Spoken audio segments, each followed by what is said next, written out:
Hello, my name's Jean and welcome to my garden here in Edinburgh.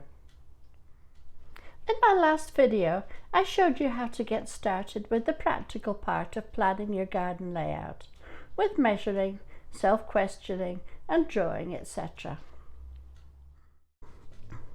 Now you'll have identified the perfect places for your seating areas and the best position for paths to give easy access to all garden areas.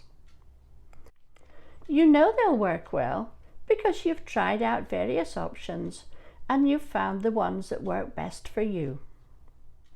Using my little model garden, I'm going to explain as I go along why I've made particular decisions so that you can understand the reasoning behind them. This is quite a small plot, and the direction when viewed from the house is west. Because it's small, I don't plan to have a vegetable patch, but I might grow some vegetables in pots. Vegetables grow best in sunny spots, and the beauty of growing them in pots is that you can position them in a nice sunny spot without taking over much of your garden space.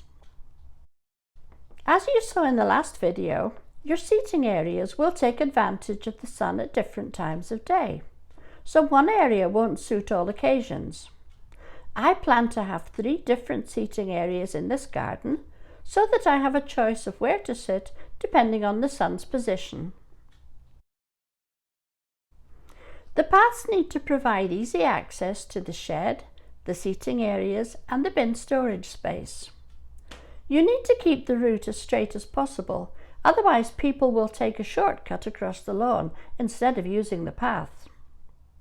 This often has to be a bit of a compromise, ensuring the path provides access to all areas in as simple a fashion as possible.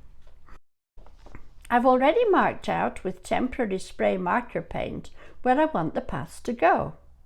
And the next step is to actually create the paths and patios in the garden. There are choices to be made here about which materials to use, and this is down to personal preference and finances. I've used concrete slabs for my paths and seating areas as they're very hard wearing and not too expensive. There's an amazing choice of suitable materials at the builders' merchants: real stone, concrete slabs, brick, pavers, decking, gravel. It's worth investigating durability and appearance in conjunction with cost before you make your final choice. Once the paths, seating areas and fixtures like sheds or greenhouses are in place, then what's left over is for your flower beds and for your lawn. I like a garden to be fairly open in the middle, and so I've placed the flower beds towards the outside of the garden, using a path as part of the natural divide. On this design, I've kept the shed and smaller flower beds in the shadier part of the garden, and the seating areas and bigger flower beds in the sunnier places. What isn't a fixture, seating area, path or a flower bed then becomes the lawn. Quite a bit of the lawn is now naturally edged by paving slabs, and that helps to keep it tidy.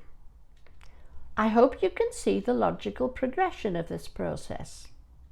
Once you've positioned the least movable fixtures, the rest tends to fall into place fairly naturally. Of course, a bigger garden presents more possibilities, but the design process is much the same. I do hope that this has been helpful to you. In my next video, I want to have a look at different styles of garden, and that's very much a personal choice. So thank you very much for watching this video. I'll see you next time, I hope. Bye-bye.